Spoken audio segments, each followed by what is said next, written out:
কলকাতা কালাইডোস্কোপ। আমার কাজিন কুহু একবার হুজুক তুলল নর্থ কলকাতার অলিগলি ঘুরে দেখবে। আমি বললাম তাহলে উত্তর কলকাতার বেশ প্রাচীন একটা রাস্তা সিমলায় যাওয়া যাক। কুহু হঠাৎ বলে উঠল, ওহ দাদা, I meant north Kolkata, not Shimla. তুমি তো একদম হিমাচল চলে গেলে। কেন? ঠিকই তো বললাম। সিমলা মানে সিমলা স্ট্রিট নর্থ কলকাতার one of the landmark area. কেন এই জায়গাটার নাম সিমলা কেন?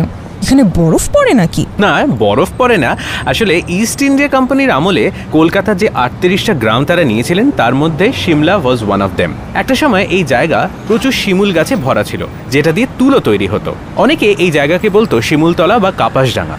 সেই শিমুল নাম থেকেই হয়ে যায় সিমলা। কিন্তু এখন তো this place is so congested, শুধু বাড়ি আর বাড়ি। নিশ্চয়ই আস্তে আস্তে সময় বদলেছে। যে এখানে কার বাড়ি আছে বলতো?